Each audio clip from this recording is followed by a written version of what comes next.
So you want to learn what the major scales are on the piano.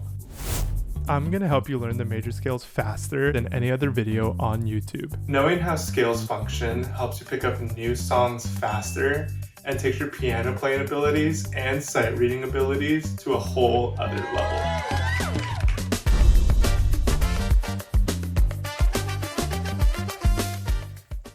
Scan the QR code here for a free printout on the scales we're going to be playing in this video.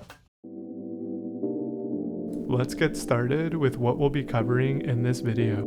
We have half steps, whole steps, octaves, sharps and flats, the C major scale, all the major scales, and a bonus trick. You're going to want to stay for that. A half step is when we move from one note to one note right next to it. A whole step is made up of two half steps. We move from one note to another to another. Sharps and flats make up the black notes on the keyboard. If you move up a half step, it is considered a sharp. The symbol for this sharp looks like a hashtag. Move down and it's a flat, or this lowercase b. In piano, scales are played from octave to octave. This is 8 notes from the previous note we played. In the C major scale, it is from this C to this C. You got the basics down, now let's move on to the C major scale. We're starting here because it's the easiest major scale to learn. Okay, but why is it the easiest major scale to learn? Because this scale has no sharps or flats, as opposed to all of these other scales. Damn! But all of these scales do follow the same pattern. If we look at the C major scale, we can see it follows this pattern.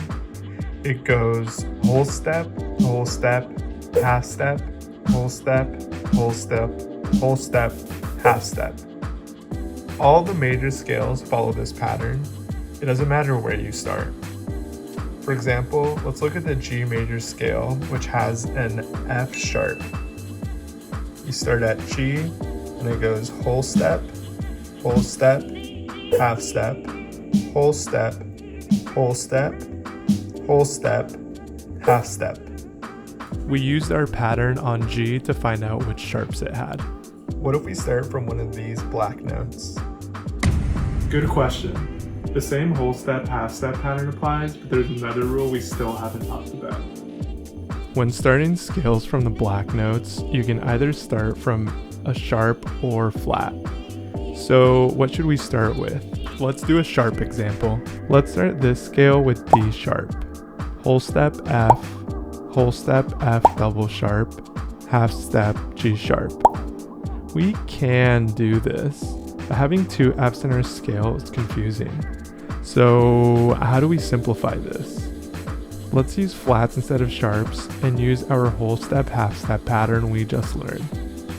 E flat, whole step F, whole step G, half step A flat. Much better, we don't have repeating Fs. Knowing this rule, you can now apply the whole step, half step pattern to any major scale and find its sharps and flats. Here's your bonus tip. You can memorize the names of the sharps and flats by memorizing this mnemonic. Fat cats go down alleys eating bologna. This is the order of the sharps in the major scales. You can also memorize this mnemonic. Bead, gum, candy, fruit. This is the order of flats in the major scales. And there you have it. You now know how to find every sharp and flat in every major scale with the whole step and half step pattern. Subscribe to see the latest video coming out and click on the next video to learn about minor scales.